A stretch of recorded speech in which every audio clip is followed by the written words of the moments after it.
Hello, good day. It's the Wednesday before the Christmas holiday, so I want to wish everyone a happy holidays, whether you celebrate Christmas, Hanukkah, Kwanzaa, or you don't celebrate at all. Um, I'm feeling kind of relaxed for this season. Doing that 3-point series on the integration of the New York schools was a good experience for me, and I hope you guys enjoyed it. Um, it was some things that I wanted to get off my chest for both posterity, personally for my family, and for the country at large, because it's something that I haven't seen talked about, and it had a deep impact on my life. So I want to thank you if you watched that video, and if you haven't watched it, I would ask you to please watch that 3-part series. It's a playlist on the Armwood Opinion channel. My name again is John Armwood. This is going to be a rather short video, and wishing everyone happy holidays and little politics. We've seen in the past week or so a real turning point happen with the country's view of administration.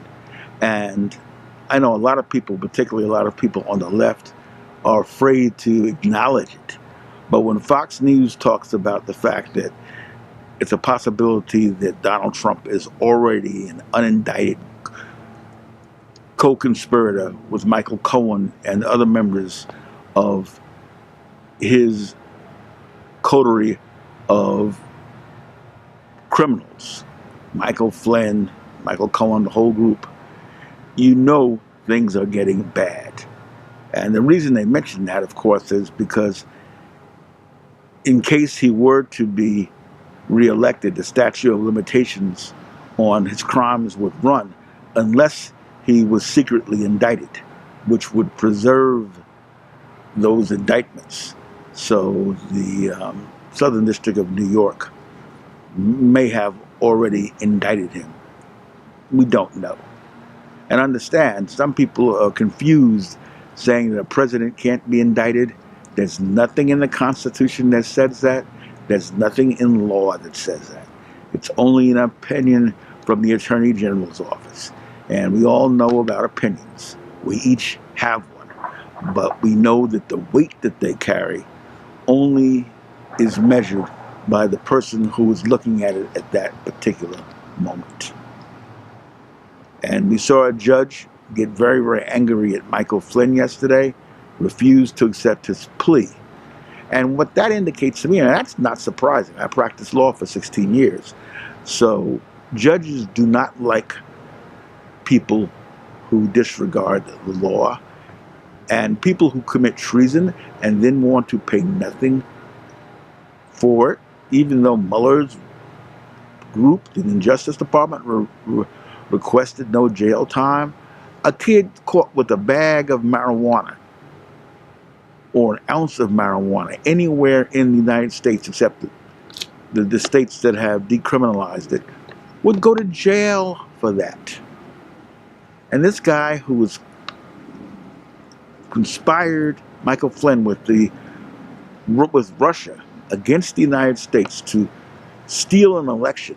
And clearly, I mean, the evidence is overwhelming now that this election was at least attempted to be stolen.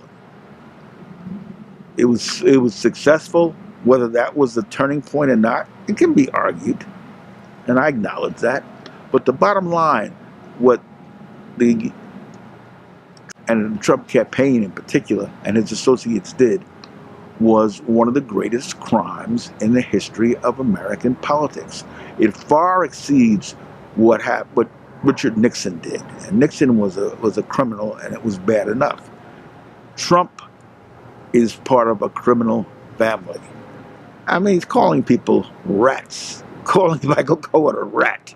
I mean, he's a New York mobster. I grew up in New York City.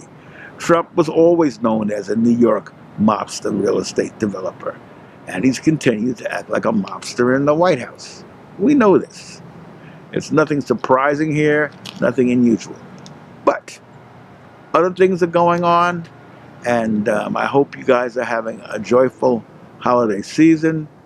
It had been pretty cold here in Atlanta, but it's warmed up. It's like 56 degrees right now. So I'm out in the park and I'm comfortable. I'm enjoying it. And I'm not going to stay on, as I said, long, but have a good holiday season. I may come back on during the holiday season, but I may not, because I intend to enjoy myself, have some fun. I've been doing a lot of studying on YouTube video making. I'm trying to up my skills. Please leave comments. Please leave likes. I'm trying to get as much feedback as possible because I want to improve. I want to better myself. Yes, I'm a senior citizen. Yes, I started doing this last June, I believe, with my first video, but I want to get better. So I need you guys out in the audience, whether they're positive or negative, as long as it's constructive criticism. I really want to hear it. And with that, I'm going to wish you a happy holidays, and I will see you soon. Take care now.